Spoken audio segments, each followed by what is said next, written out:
G'day and welcome back to another Dbz Dokkan battle video. In this video we are going to be taking a look at the basically how the build of the week, Peppy Gals, performs in Esbr or Esbr. And in this case, Peppy Gals has an extreme super battle road stage. And yeah, we're going to be able to essentially take a look at how the category does in Extreme Super Battle Road stage under their own category requirements. Now you can use the Peppy Gals team to clear quite a few stages. You've got enough androids to do an androids team. You've got enough Fidels and I guess Chi-Chis to eventually do Earthlings. You've got enough of the Dragon Ball Saga units almost to do Dragon Ball Saga. So you've got quite a few variations you can kind of go with under the Peppy Gals team.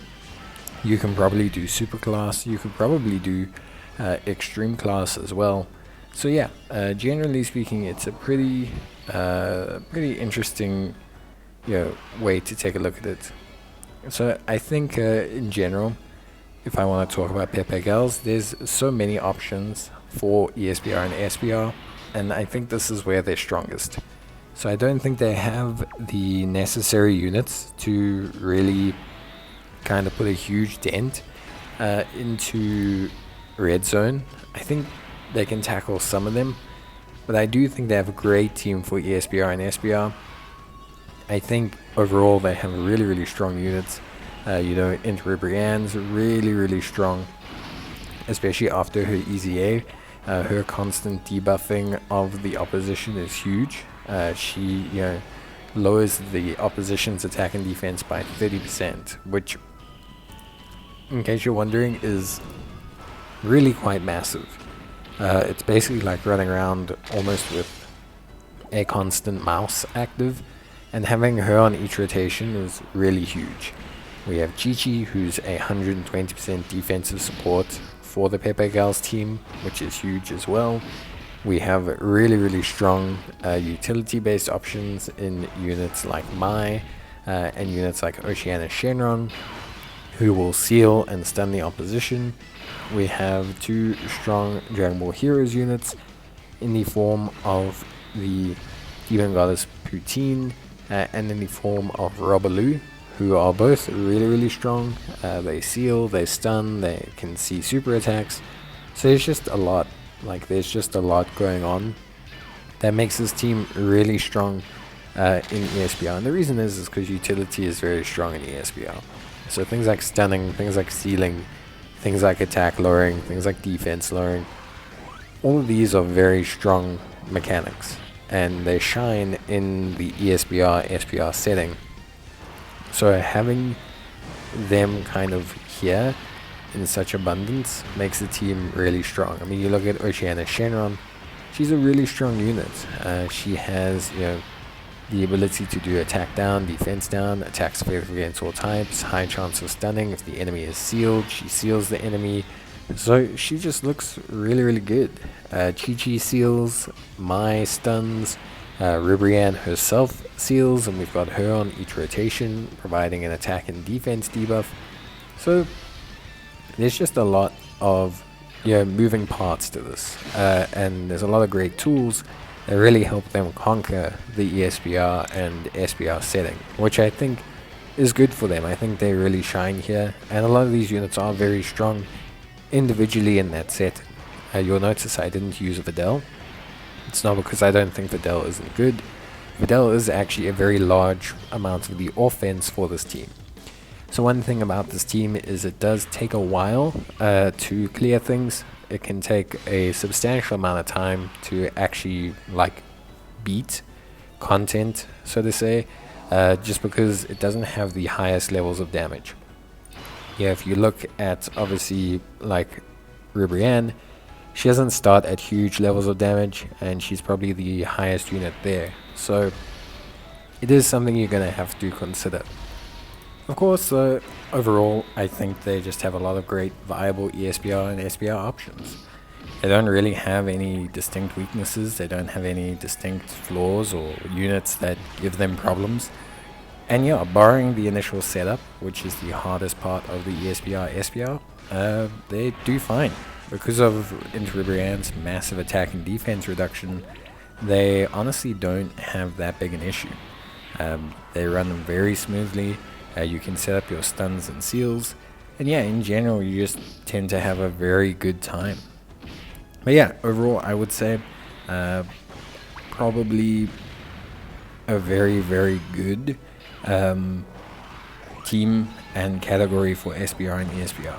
A lot of these units are going to be useful in a Peppy Gals team as they're going to be elsewhere. Ribrianne will do great in pretty much any SBR she's in because of how her damage reduction mechanism works, which is really, really good. Then you've obviously got all the stunning and utility. Chi-Chi will be great in a Goku's family team. Videl will be great on Earthlings. Mai is great for future. So there's plenty of great options that you have, and that will allow you to, kind of really bring in a lot of good tools to use and really just kind of dominate SBR and ESBR. So I think overall they've got a great category from that perspective and a lot of useful tools. And getting the no item run on the Peppy Gals ESBR, pretty chilled, pretty good. Ribrianne's a huge contributing factor to that. In fact, I think Ribrianne is still a very good unit. And honestly, if she just had like any kind of really strong pairing partner, like if she had a super duper strong any kind of pairing partner, I think she'd be broken. She'd be super duper. You'd be seeing her everywhere. She does everything. She stacks attack and defense. She debuffs the enemy. She seals. She supports the category. Like, there's so much that she does. It's actually insane how much she actually does as a unit. And yeah, I just think overall, she looks great. And she's really good. I cannot stress how good Ribrianne is. Like, she hard carries this, but she'll hard carry like a lot more other content as well. Like, she's just unstoppable sometimes. So Ribrianne, very, very cool, very good unit.